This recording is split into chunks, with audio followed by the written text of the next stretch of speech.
the first time Meredith Foster saw Ethan Ellis. She was carrying 3 plates of eggs and bacon balanced on her arms like she had been born doing it, and he was covered in so much trail dust she could barely make out the color of his eyes. He pushed through the door of her father's in just as the morning sun broke over the mountains surrounding Elko, Nevada, in the summer of 1876, and the light caught him in such a way that for a moment she forgot to breathe. He was tall, lean in the way men who spent their lives in the saddle always were, and when he removed his hat, dark hair fell across his forehead. He looked exhausted, the kind of bone-deep weariness that came from riding through the night, but when his gaze met hers across the dining room, something passed between them that made her hands shake just enough that the plates rattled. "Morning," he said, his voice rough with dust and disuse. "Heard you serve breakfast." Meredith set down the plates at the table where 3 miners were already digging into their food, then turned back to him with what she hoped was a professional smile. Her father, William Foster, had taught her to be courteous to every patron, no matter how rough they looked, and this man looked like he had been through hell and back. "We do. Take any seat you like. Coffee, please." He chose a table by the window, the one that gave him a view of both the door and the street beyond, and she noticed the way he positioned himself with his back to the wall. A cautious man, then. Smart in these parts. She poured him coffee from the pot she kept warm on the stove, her proximity allowing her to see that his eyes were hazel, more green than brown in the morning light, and that he had a scar running through his left eyebrow. He smelled like leather and horses and the sage that grew wild in the hills. "What can I get you?" she asked. "Whatever you have ready. I am not particular." Most men who came through Elko said exactly that, too tired or too hungry to care what they were fed, but there was something in the way he said it that suggested he genuinely meant it. Meredith nodded and headed back to the kitchen where her father was manning the stove, his face red from the heat. "New customer," she said, grabbing a clean plate. "Looks like he has been riding all night." William glanced through the serving window. "Give him the works, then." Man looks half-starved. The works meant 3 eggs fried in butter, 4 strips of bacon, 2 biscuits with gravy, fried potatoes, and a slice of ham.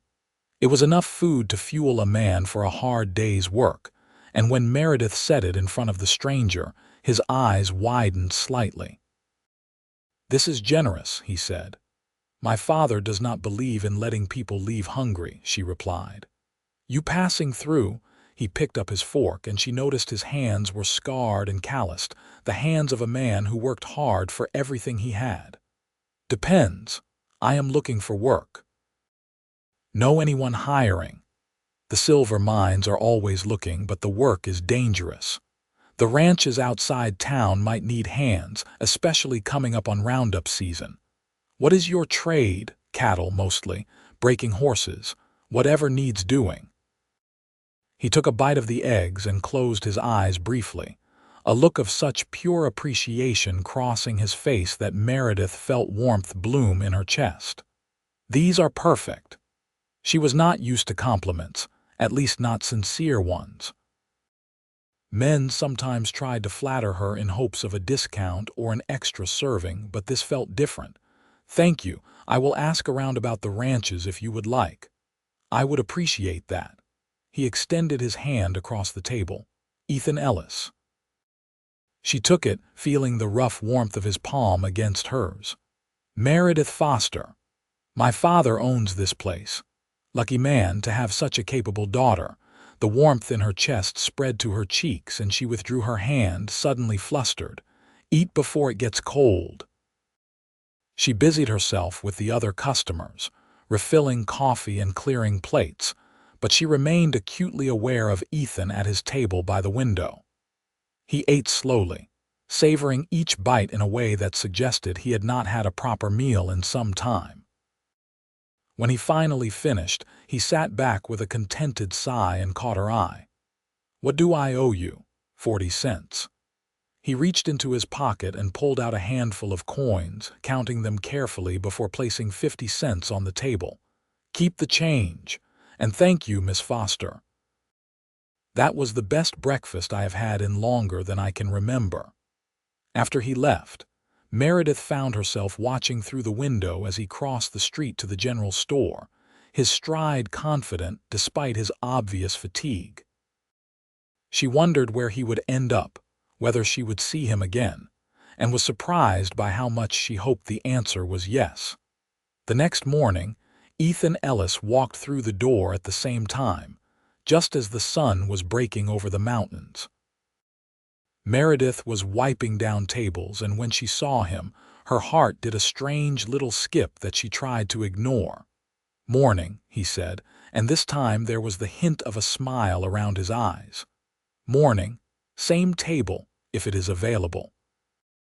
She poured his coffee without asking and brought him the same breakfast she had served him the day before.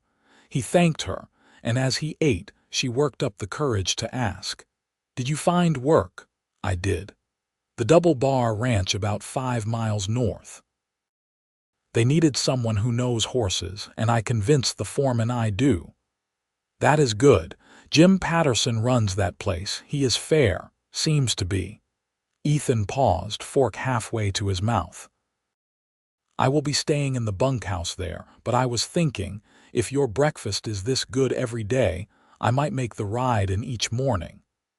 Meredith laughed, thinking he was joking, but his expression was serious. "That is a 10-mile round trip just for breakfast. I have made longer rides for less worthwhile reasons." He held her gaze, and again that strange electric feeling passed between them. "Besides, I figure a man should start his day right."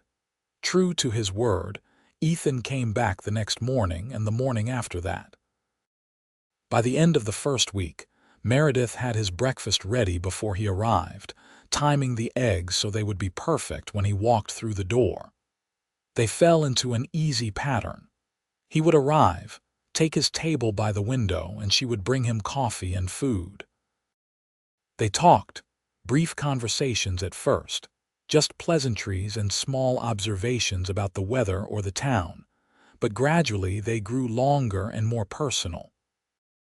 She learned that he was from Texas originally, that he had left home at 16 after his parents died of fever, that he had spent the last 8 years drifting from ranch to ranch, never staying anywhere long enough to put down roots. He spoke matter-of-factly about the hardships he had faced, but she could hear the loneliness underneath, the weariness of a man who had never really had a home. He learned that she was 22, that her mother had died when she was 12, that she and her father had run the inn together ever since. She told him about the rhythms of life in Elko, about the miners and the ranchers and the families who were slowly building something permanent in this harsh landscape. She did not tell him that she sometimes felt trapped, that she wondered what lay beyond the mountains, that she dreamed of things she could not quite name. By the end of the first month, the other regular customers had noticed Ethan's daily presence. Old Tom, who worked at the assay office, started calling him the breakfast cowboy, and the name stuck. The miners teased Meredith about her handsome admirer, but she brushed them off, even as she felt her heart race every time she heard the door open in the morning. Her father noticed too. One evening, as they were cleaning up after supper service, William said, "That young man seems quite taken with your cooking." Meredith scrubbed a pot with more force than necessary. "He appreciates a good meal, hum." Her father's tone was knowing. "Just be careful, Mary. Cowboys are not known for settling down." "I am not thinking about settling down with anyone," she said, which was not entirely a lie. She tried not to think about it, but late at night, lying in her narrow bed in the room above the dining hall, she could not help imagining what it might be like to wake up next to Ethan, to have the right to touch his face, to build a life with him. The summer heat gave way to the cooler days of autumn, and still Ethan came every morning. He arrived in rain and wind, in the crisp, clear mornings when frost painted the windows white, and his consistency became something Meredith depended on, the best part of her day. They talked about everything and nothing. He told her stories about life on the range, about the cattle drives he had been on, about the wild beauty of the open plains. She told him about the books she read, borrowed from the schoolteacher who lived down the street, about her dreams of maybe someday seeing the ocean. "I saw it once," Ethan said, cradling his coffee cup in both hands. "Down in California. It goes on forever, just like the plains, but it is always moving. The sound of it stays with you." "I would like to hear that sound," Meredith said softly. "Maybe you will someday." The way he looked at her when he said, it made her think he was imagining taking her there, and the thought made her dizzy. In October, a group of rough men rode into town, the kind who wore their guns low and their intentions plain on their faces. They came into the inn for breakfast, and Meredith served them with the same courtesy she showed everyone, but their eyes on her made her skin crawl.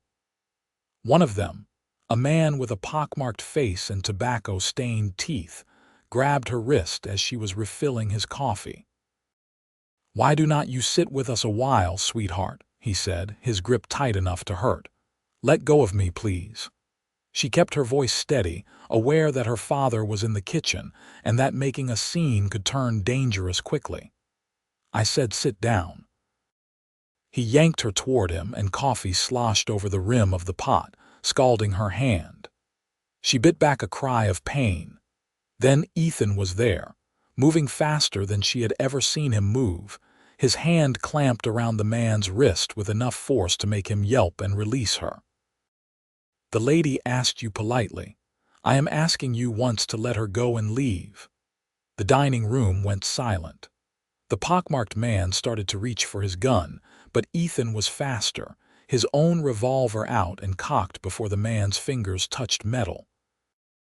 The sound of the hammer being pulled back was very loud in the quiet room. "I would not," Ethan said, his voice calm but absolutely cold. "You boys finish your breakfast and ride out, or we can settle this another way. Your choice." The leader of the group, an older man with gray in his beard, assessed the situation and clearly decided it was not worth dying over. "Easy now. We did not mean any offense. Come on, boys. Let us find breakfast somewhere else." They left, sullen and angry, and Meredith realized she was shaking. Ethan holstered his gun and turned to her, his expression shifting from hard to concerned. "Are you all right? Let me see your hand." The skin was red where the coffee had burned it, and without asking, Ethan led her to the kitchen and pumped cold water over the burn. His touch was gentle, careful, and standing this close to him, Meredith could see the pulse hammering in his throat, the only sign that he was not as calm as he appeared. "Thank you," she whispered. "No one gets to touch you like that." The fierceness in his voice made her look up, and what she saw in his eyes took her breath away. It was not just protectiveness. It was possession, desire, fear. It was everything she had been feeling for months reflected back at her. William emerged from the pantry, his face pale. "Are they gone?" "Yes, sir," Ethan said, not looking away from Meredith. "I do not think they will be back." "Good. Thank you, son. I owe you for that." "You do not owe me anything."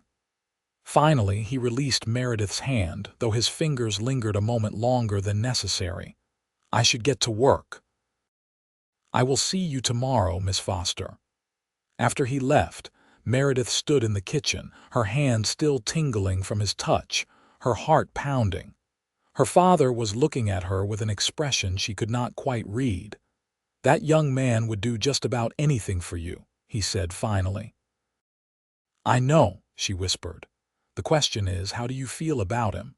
She had been avoiding that question, afraid of the answer, afraid of what it might mean. But watching Ethan stand up for her, seeing the way he had looked at her, she could not hide from it anymore. "I love him." Saying it out loud made it real, and with that reality came fear. Ethan had spent 8 years drifting, never staying anywhere. What if she let herself hope and he left anyway? What if this year of breakfasts was all she would ever have of him? The weeks leading up to Christmas were busy at the inn. Families came to town for the holiday, and Meredith worked long hours to keep up with the demand. Ethan still came every morning, but their conversations were shorter, snatched moments between her rushing to serve other customers. She could see frustration in his eyes, the same frustration she felt at being unable to talk to him properly. On Christmas Eve, the dining room was packed with people celebrating, and Meredith barely had time to breathe, let alone think. Ethan came in for breakfast as usual, but she could only give him a harried smile and a quick "Merry Christmas" before she was pulled away to deal with a crisis in the kitchen. When she came back out, he was gone, his payment on the table along with something else. It was a small wooden carving of a horse, every detail perfect from the flowing mane to the proud arch of the neck. It fit in the palm of her hand, smooth and warm from being in his pocket. There was no note, but she did not need one. She knew Ethan had made this himself, probably spending his evenings in the bunkhouse working on it by lamplight. She clutched it to her chest, overwhelmed by the sweetness of the gesture, and when she looked up, her father was watching her again. "That cowboy is not like the others," William said. "He is staying. How do you know?" "Because a man who carves something like that is not thinking about leaving." Her father came over and put his hand on her shoulder. "Your mother and we knew each other 3 months before I asked her to marry me. When you know, you know." "Does he know how you feel?" "I do not know. I think so. Maybe. Might be time to make sure." But the days after Christmas were just as busy as before, and then a winter storm rolled in, dumping 3 feet of snow on Elko in 2 days. The temperature plummeted, and the road from the Double Bar Ranch became impassable. For the first time in 5 months, Ethan did not come for breakfast. Meredith told herself it was fine. That of course he could not ride through a blizzard just for eggs and bacon, but his absence left a hollow ache in her chest. The dining room felt empty even when it was full of people. She kept looking at the door, hoping irrationally that he would appear anyway, snow-covered and grinning, proving that nothing could keep him away. The storm lasted 4 days. On the morning of the 5th day, Meredith woke before dawn and looked out her window to see that the snow had finally stopped. The world was blanketed in white, beautiful and deadly. The temperature was so cold that her breath fogged the glass. She went downstairs to start breakfast, moving through the familiar routine automatically. Her father joined her, and together they prepared for the day. The first customers trickled in, stamping snow from their boots and complaining about the cold. Meredith served them, made small talk, refilled coffee, but her mind was elsewhere. Then the door opened, bringing a blast of frigid air, and Ethan walked in. He was covered in snow, his face red from the cold, ice clinging to his eyebrows and the stubble on his jaw. He looked half-frozen and absolutely determined, and when his eyes found her across the room, he smiled. Meredith abandoned the coffee pot on the nearest table and met him halfway. "You are insane. You could have died out there. I know." His voice was hoarse. "I had to see you for breakfast." "No." He pulled off his gloves with stiff fingers, and she saw that his hands were shaking from the cold.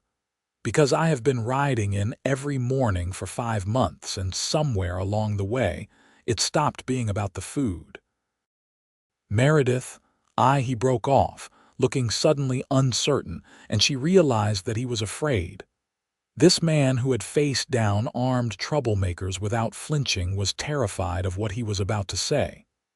"I love you," she said, saving him from having to say it first.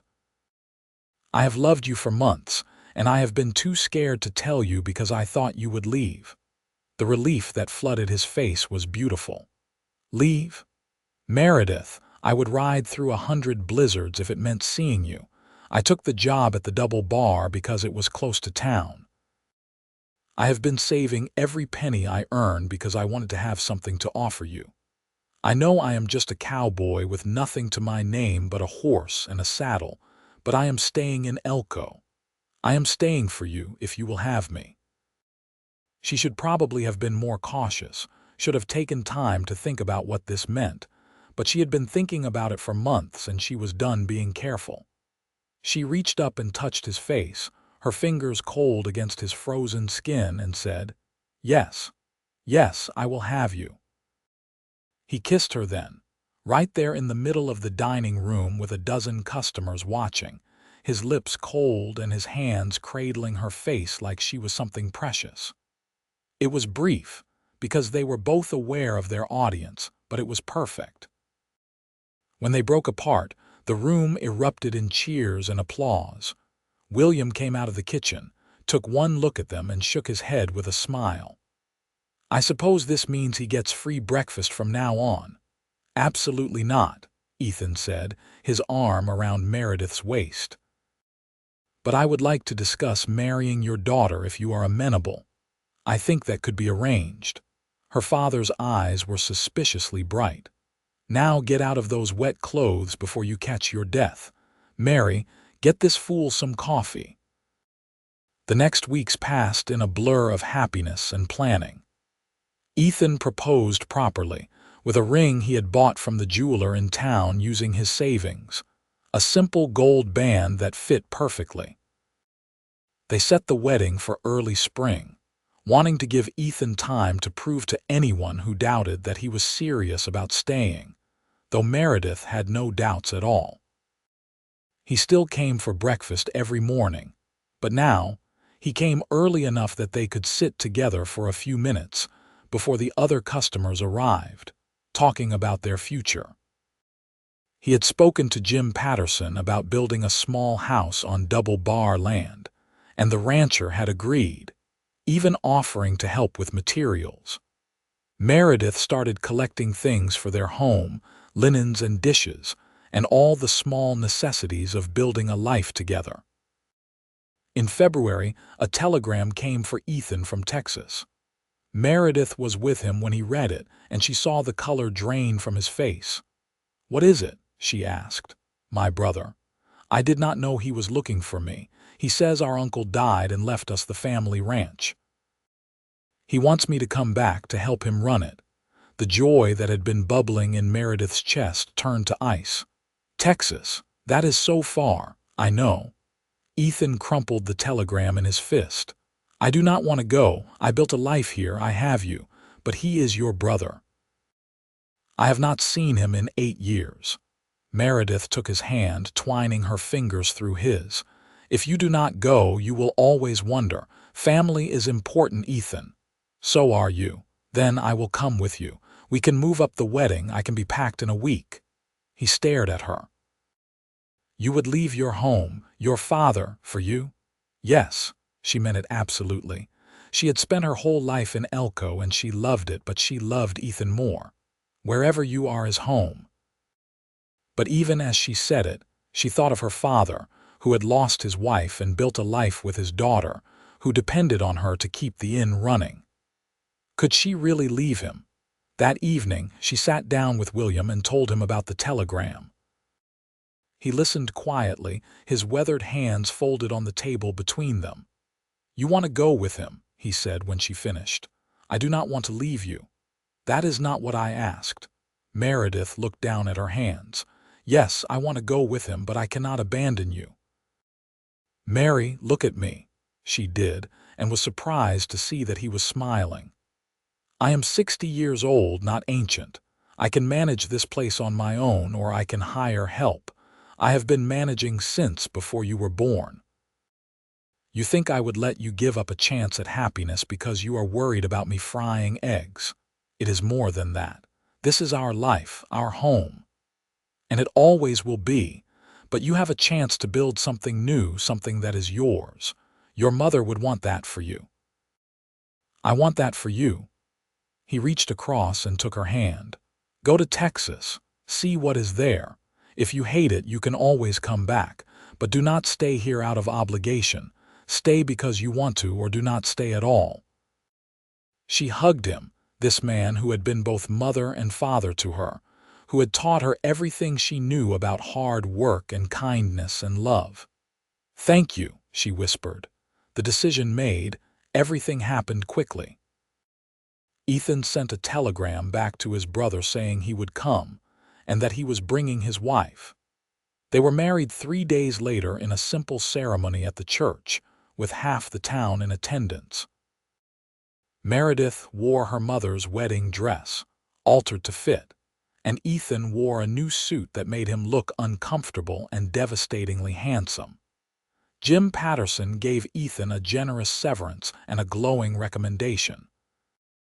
The women of Elko threw Meredith a farewell party and gave her gifts for her new home, practical things like quilts and preserves and seeds for a garden. Old Tom from the assay office got drunk and cried, telling Ethan that he had better take good care of their girl, or he would ride to Texas and shoot him himself. On the morning they were to leave, Meredith woke in the room above the inn for the last time. She and Ethan had agreed to wait until after the wedding to share a bed, a old-fashioned notion maybe, but one that felt right to both of them. Last night had been her wedding night, spent in Ethan's arms in the hotel across the street, and this morning she had come back to pack the last of her things and say goodbye to her father. She dressed carefully and went downstairs to find William already cooking breakfast. The smell of bacon and coffee filled the air, achingly familiar. I made extra, he said. Figured you and Ethan should have one last breakfast here. Ethan arrived right on time, as he had every morning for nearly a year, and Meredith served him the same meal she had served him that first day. They ate together at his table by the window, and she tried to memorize every detail. The way the morning light caught in his hair, the warmth of his hand covering hers on the table, the sound of her father humming in the kitchen. "Are you scared?" Ethan asked softly. "A little," she admitted. "But I am more excited. I want to see what is out there, Ethan. I want to build a life with you. It might be hard. Texas is different from Nevada. The ranch might be in terrible shape. My brother and I might not get along anymore. Then we will figure it out together." She squeezed his hand. "I am not afraid of hard work. I know. It is one of the things I love about you." After breakfast, they loaded their belongings into the wagon Ethan had bought for the journey. It was not much: Meredith's clothes and books and a few precious items from her mother, Ethan's saddle and tools, and the horse he had ridden into Elko that first morning. They were traveling light, ready to start fresh. The whole town turned out to see them off. There were hugs and tears and promises to write.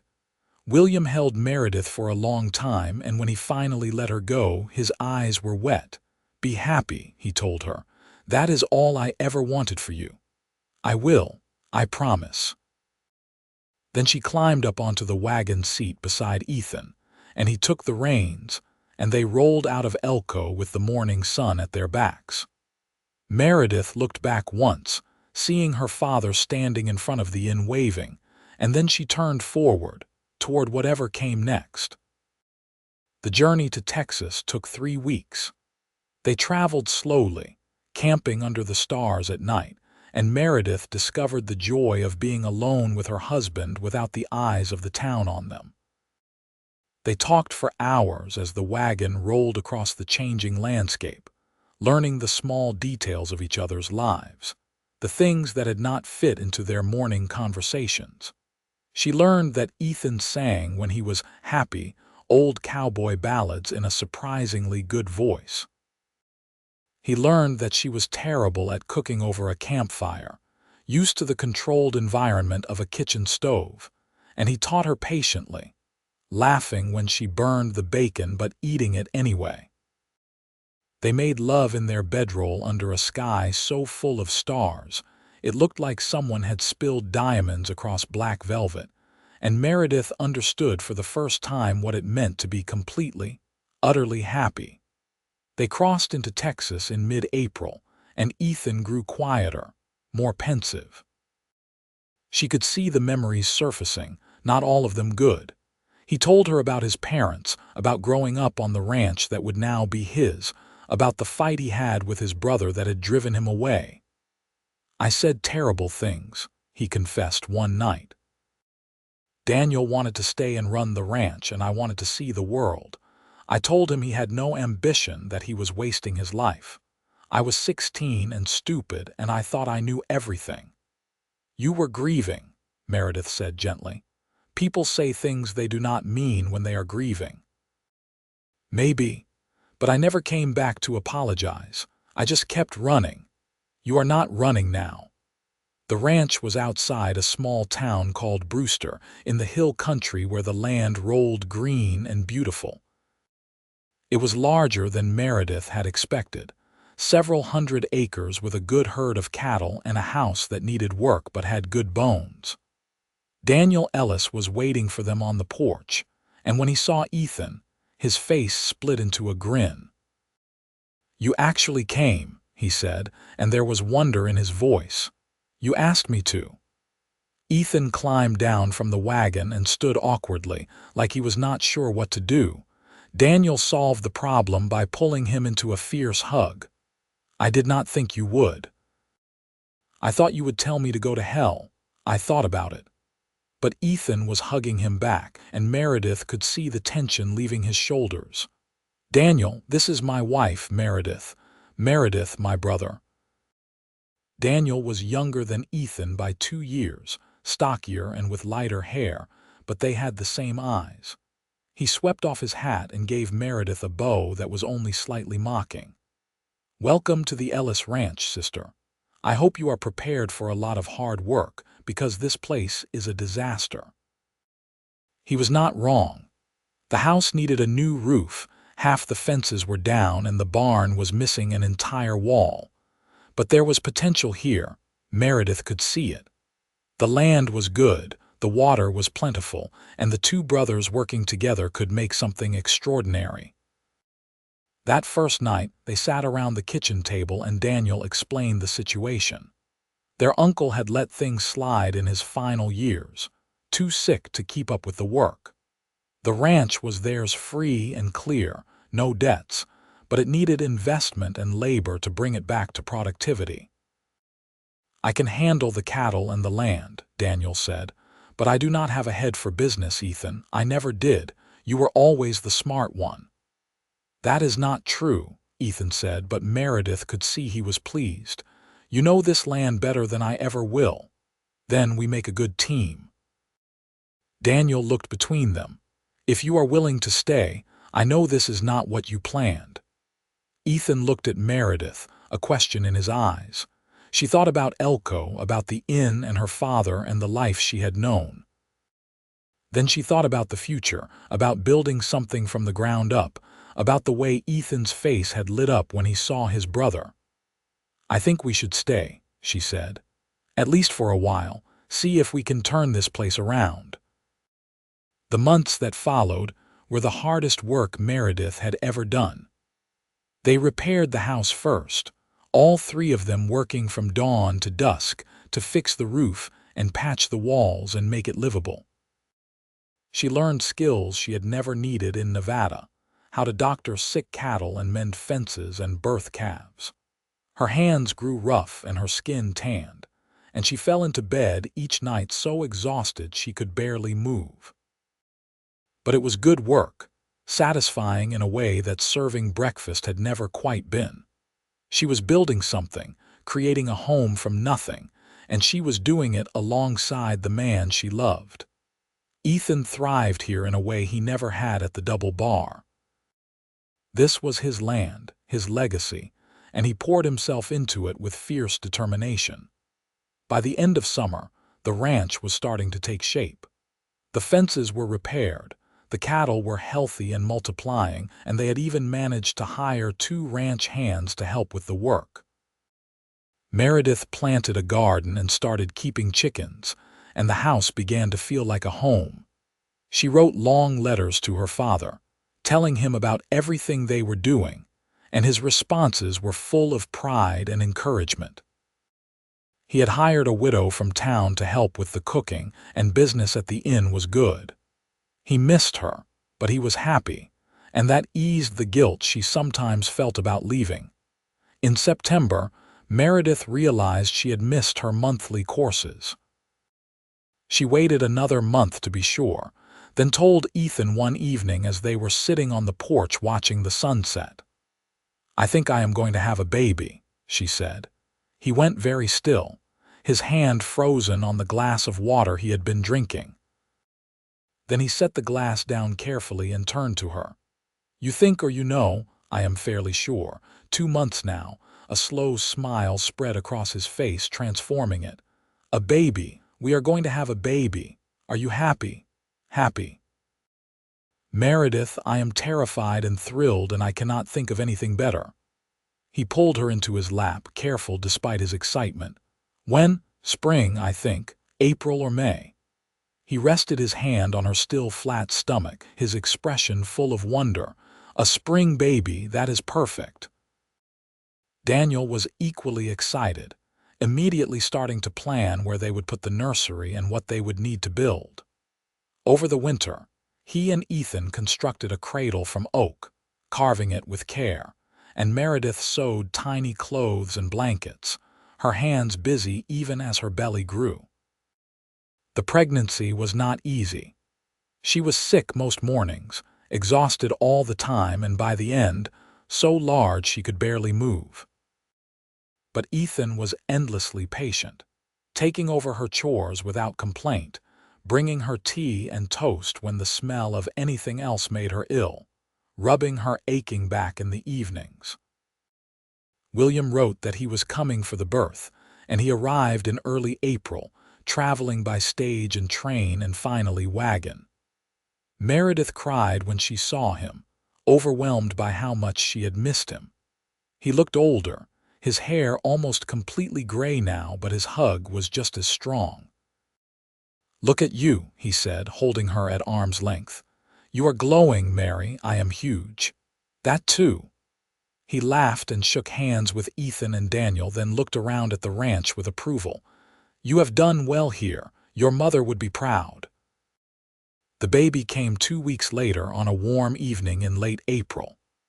The labor was long and difficult, and there were moments when Meredith was sure she could not do it, but Ethan held her hand through all of it, and finally, as the sun was rising, their son was born. He was perfect, with a shock of dark hair and Ethan's eyes and lungs that worked very well based on how loudly he screamed. They named him William Daniel for both his grandfathers, and when Meredith's father held his namesake for the first time, he cried. "He is beautiful," William said. "You did good, Mary girl." Ethan was a devoted father from the first moment, walking the floor with the baby when he cried, changing nappies without complaint, staring at his son with an expression of such awe that it made Meredith's heart ache. Watching him, she thought about that first morning when he had walked into the inn covered in dust, exhausted and alone, and marveled at how much had changed. William stayed for a month, helping with the baby and the ranch, and when he finally had to return to Nevada, it was bittersweet. But he promised to come back for Christmas, and Meredith promised to bring the baby to Elko when he was old enough to travel. Life settled into a new rhythm. The ranch continued to prosper under the brothers' management. They bought more land, increased the herd, and developed a reputation for quality cattle. Daniel courted and married a schoolteacher from Brewster, a kind woman named Sarah who fit seamlessly into their family. The house, which had once seemed so empty, was full of noise and life and love. Meredith still cooked breakfast every morning, though now it was in her own kitchen for her own family. Sometimes she thought about the inn in Elko, about the year of breakfasts she had served to a dusty cowboy who had become her whole world. It seemed like a lifetime ago, though it had only been a few years. One morning, when William Daniel was 2 and she was pregnant again with their second child, Ethan came in from the barn and found her standing at the stove, lost in thought. He wrapped his arms around her from behind, resting his chin on her shoulder. "What are you thinking about?" he asked. "That first breakfast I served you, do you remember? Every detail." "I remember thinking you were the most beautiful woman I had ever seen, and that your eggs were perfect, and that I had to find a reason to come back." She turned in his arms to face him. "Is that really why you kept coming? Even at the beginning, especially at the beginning?" "The food was good, but Meredith, I fell in love with you the first week. I spent the next 11 months figuring out how to tell you." He kissed her forehead. "Best year of my life, those mornings with you. Even though you rode 20 miles a day round trip, especially because of that. It gave me time to think about what I wanted to say to you, even if I was usually too tongue-tied to actually say it." He smiled. "I was not exactly smooth. You were perfect." She meant it.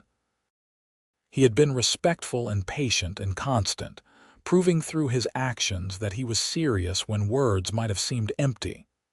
"I am glad you were hungry that morning. I am glad you were the one serving breakfast."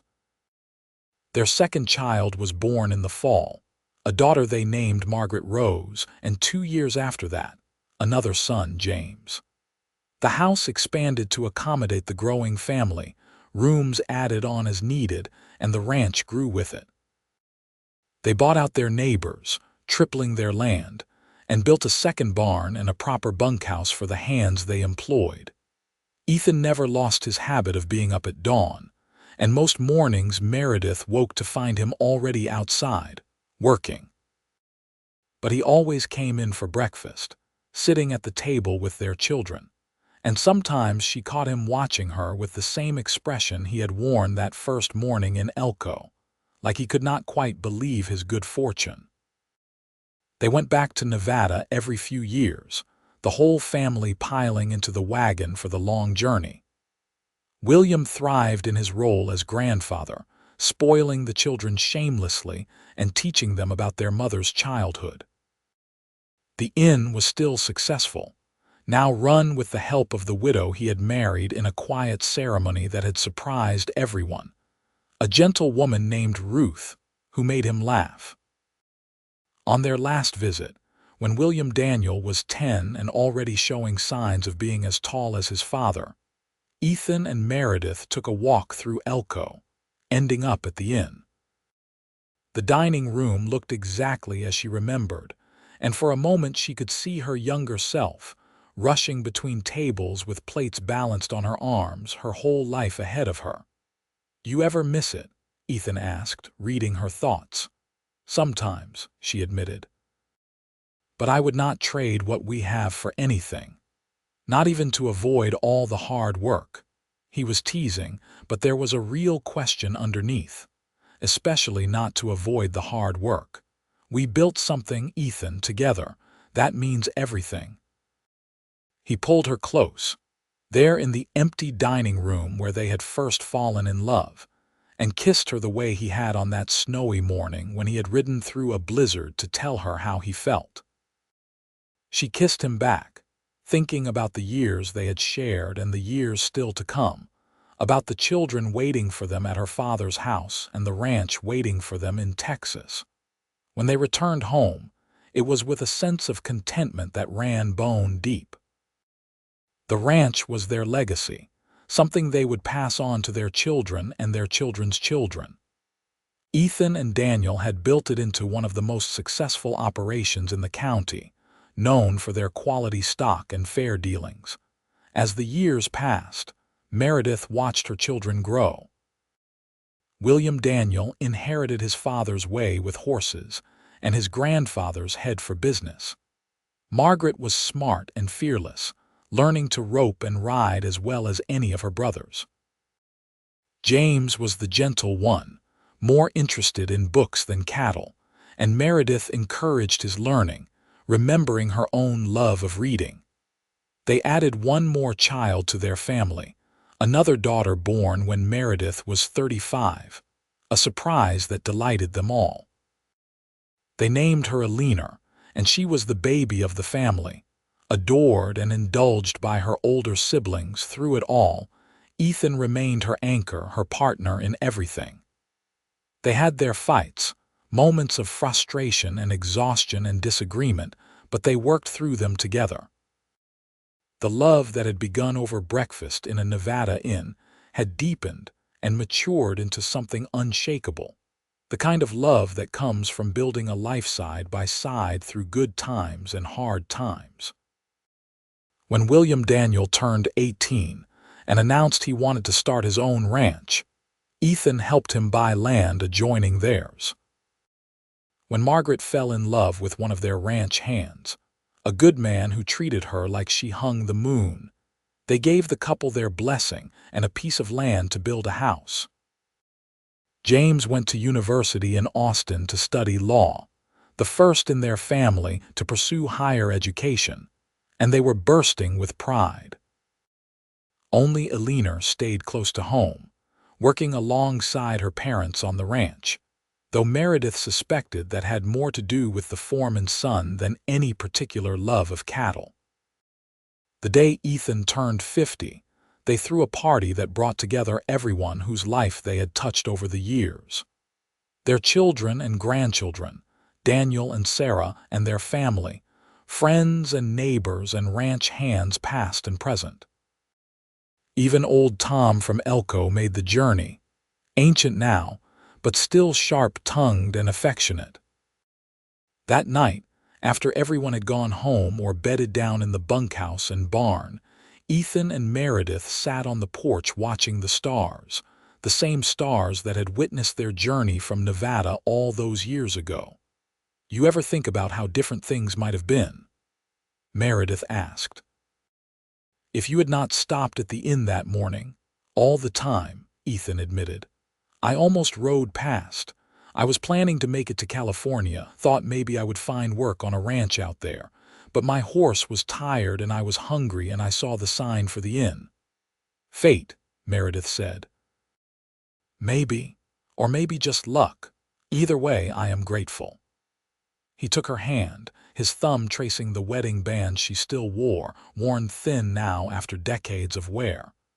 "Every morning for a year, I rode in hoping you would look at me the way you looked at me that first day, like I was someone worth seeing. And then you did, and I knew I would never want anything else. I knew the day you came through that blizzard," she said. "I knew you loved me, and I knew I loved you, and everything else just fell into place. Best decision I ever made, nearly freezing to death for you." She laughed, the sound carrying across the quiet ranch. "Best decision I ever made, saying yes to a dusty cowboy who liked my eggs." They sat in comfortable silence for a while, wrapped in memories and contentment. Somewhere in the distance, a coyote howled and the cattle shifted and settled in the pasture.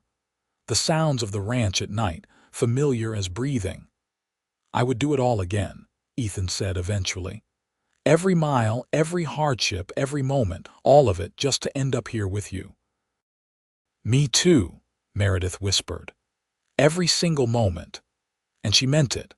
The girl who had served breakfast in her father's inn had become a woman who had built an empire, raised a family, and loved a man with her whole heart. It had not always been easy, but it had been worth it, every step of the journey. As they sat there under the Texas stars, Meredith thought about the morning ahead. She would wake before dawn, as she always did, and make breakfast for her family. Ethan would come in from checking the cattle, and they would sit together at the table they had built with their own hands, in the house they had made a home. Some things changed. Some things stayed the same, and that was exactly how it should be. Years continued to pass. marked by the seasons and the rhythms of ranch life. Ethan's hair went gray, then white, and Meredith's hands became gnarled with arthritis, but they remained active and involved in the ranch operations, offering advice and wisdom to their children who now ran most of the day-to-day operations. William Daniel proved to be a natural leader, expanding their operation even further and introducing new breeding techniques he had learned from ranchers in other states. Margaret and her husband ran a successful horse breeding program that supplied mounts throughout Texas. James, though he practiced law in Austin, still came home for roundup every year, bringing his wife and children with him. Eleanor finally married the foreman's son in a beautiful ceremony on the ranch, and they built a house on the property, close enough that Meredith could see it from her porch. It comforted her, knowing all her children were nearby, that the family they had created was staying together. On their 40th anniversary, Ethan surprised her with a trip. He had been planning it in secret for months, coordinating with their children to make sure the ranch would be properly looked after in their absence. "Where are we going?" she asked as they boarded the train in Brewster. "You will see," was all he would say, that familiar smile playing around his eyes. They traveled west, and Meredith began to suspect but did not let herself hope. Then they arrived in San Francisco, and Ethan hired a carriage to take them to the coast, and she finally understood. The ocean stretched before them, vast and endless and moving exactly as he had described it all those years ago. The sound of the waves was like nothing she had ever heard, a constant rhythm that seemed to echo her heartbeat. She stood on the beach with Ethan's arm around her, and tears streamed down her face. "You said you wanted to hear the sound of the ocean," he said softly. "I know it took me 40 years, but I wanted to give it to you. It is perfect," she managed. "You are perfect." They spent a week in California, walking on the beach, exploring the city, acting like young lovers instead of the old married couple they were. It was a gift, this time alone together, away from the responsibilities and routines of the ranch. They talked about everything and nothing, remembering the early days of their marriage, marveling at how far they had come. "Do you ever regret it?" Meredith asked one evening as they watched the sunset over the Pacific. "Giving up the wandering life. You saw so much of the country before we met." "I saw land," Ethan said. "Miles and miles of land, and it was beautiful, but it was lonely. You gave me something to stay for, something to build. I would choose that over wandering any day." When they returned to Texas, it was with renewed energy and appreciation for the life they had built. Ethan threw himself into a project he had been considering for years, writing down everything he knew about ranching, breeding, and the business of running a successful operation. It would be a legacy for their grandchildren, a record of everything he had learned in his 70 years. Meredith started her own project, writing down family recipes and stories, creating a cookbook that was part instruction manual and part family history. She included the recipe for the breakfast she had served Ethan that first morning, noting that it had changed her life and hoping it might bring someone else similar joy. Their children and grandchildren filled the house during holidays, and Meredith cooked enormous meals while Ethan presided over the chaos with quiet contentment. These were the moments she treasured most, seeing the family they had created spreading out around them like ripples in a pond. William Foster, Meredith's father, passed away peacefully in his sleep at the age of 89, his wife Ruth by his side. Meredith grieved deeply for the man who had given her everything, who had let her go when she needed to fly, who had always supported her choices. They buried him in Elko next to her mother, and she stayed for a month to settle his affairs and help Ruth decide what to do with the inn. In the end, Ruth decided to sell it to the couple who had been helping run it, and Meredith was surprised by how much it hurt to see the inn pass out of the family. But Ruth pointed out gently that Meredith's family was in Texas now, had been for decades, and holding on to the inn out of sentiment would not serve anyone. She was right, of course, but Meredith still cried the whole way home, mourning not just her father but the loss of that piece of her past. Ethan held her through it, understanding without needing to be told that she was grieving the girl she had been as much as the father she had lost. "He was proud of you," Ethan told her. "He told me so that last time we visited. He said you had exceeded every dream he ever had for you." "I hope so," Meredith whispered. "I hope he knew how much he meant to me." "He knew. Trust me, he knew." Daniel passed a few years later, a sudden heart attack that took him while he was out riding fence lines. It devastated Ethan, losing the brother he had found again after so many years apart. He retreated into himself for a while, working too hard and sleeping too little, until Meredith finally put her foot down. "Daniel would not want this," she told him firmly. "He would want you to live, to enjoy the time you have left, not to work yourself into an early grave." "I know," Ethan said, and finally let himself cry, great racking sobs that shook his whole body. Meredith held him through it, the way he had held her when her father died, and slowly he found his way back to himself. They were 82 and 80 years old when Ethan woke one morning and could not get out of bed. His left side was weak, his speech slurred, and Meredith knew immediately what had happened. She sent for the doctor and their children, and they all gathered in the bedroom that had been Ethan and Meredith's sanctuary for so many years. The doctor confirmed it was a stroke, a mild one, but a warning nonetheless. Ethan would recover most of his mobility with time and effort, but he needed to slow down to rest, to let the younger generation take over completely. "I am not ready to be an invalid," Ethan told Meredith that night, frustration clear in his voice, even though the words came out slowly. "You are not an invalid. You are a man who has worked hard his entire life and earned the right to rest." She took his hand, the right one that still worked properly. "Let the children handle the ranch. We have done our part." "What will we do?"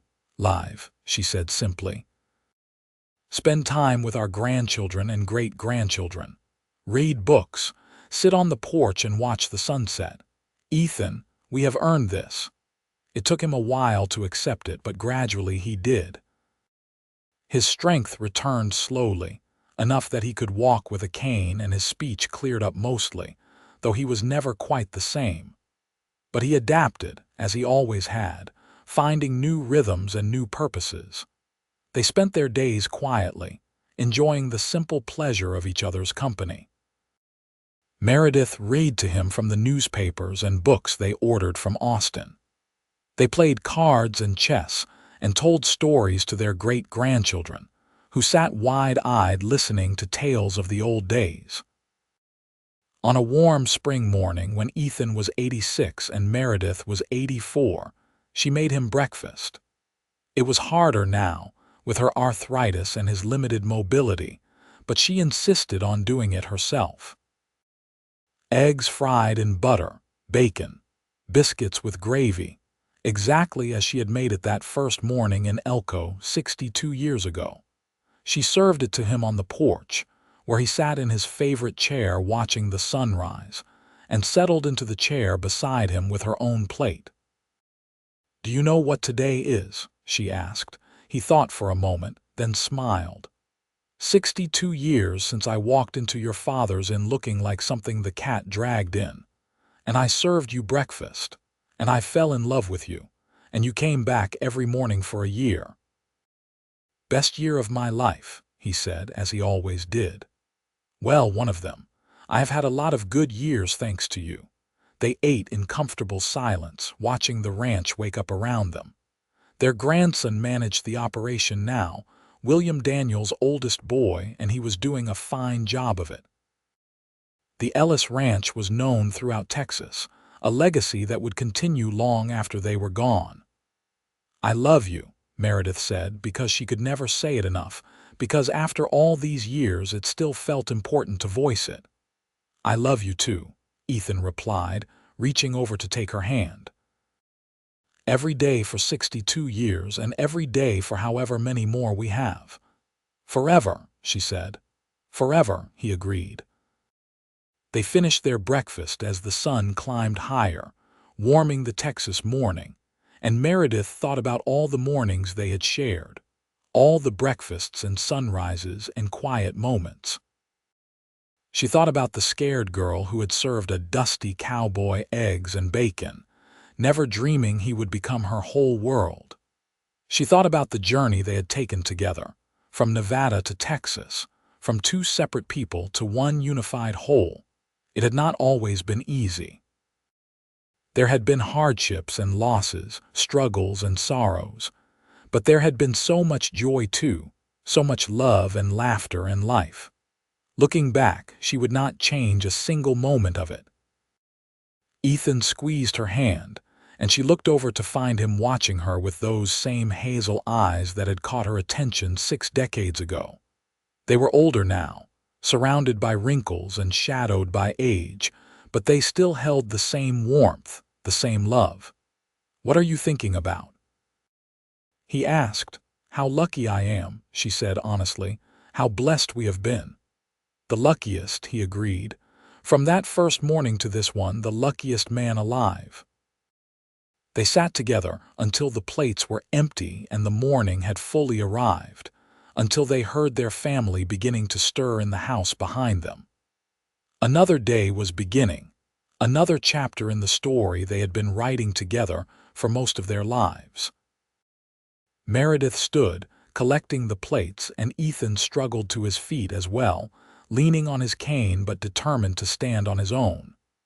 Together they walked back into the house, his free hand on her shoulder for balance, her steps slow to match his pace. Inside, their great-grandchildren were already raiding the kitchen, and Alina was starting coffee, and the noise and chaos of family filled every corner. It was perfect, exactly as it should be, the life they had built continuing on without them at the center. That night, lying in bed with Ethan's arm around her and his breath soft against her hair, Meredith whispered into the darkness, "Thank you for coming back." "Every morning for a year," he murmured, half asleep. "Would have come back for 100 years if that was what it took. You got me after one. Best breakfast of my life." She smiled, closing her eyes, and drifted off to sleep wrapped in the arms of the man who had ridden into her life one dusty morning and never left. Tomorrow she would wake and make breakfast again, as she had done for decades, and they would share another morning together. Another sunrise, another day to love each other, another blessing to count. The years had been good to them, and however many more they had left, they would face them together, just as they had faced everything else. Side by side, hand in hand, two people who had found each other across a dining room in Nevada and built an empire of love in the Texas Hill Country. Their story, which had begun with a simple breakfast, would end the same way it had been lived. Together, surrounded by family, wrapped in love that had only grown stronger with time. It was more than Meredith had ever dreamed of that morning when she first saw the dusty cowboy walk through her father's door, and it was everything she had never known she wanted. The morning light would come again tomorrow, and the morning after that, bringing with it new chances to cherish the life they had built. For now, though, they rested together in the house they had made a home, in the life they had created from nothing but hope and hard work, and a love that had proven strong enough to last a lifetime. And in the morning, there would be breakfast,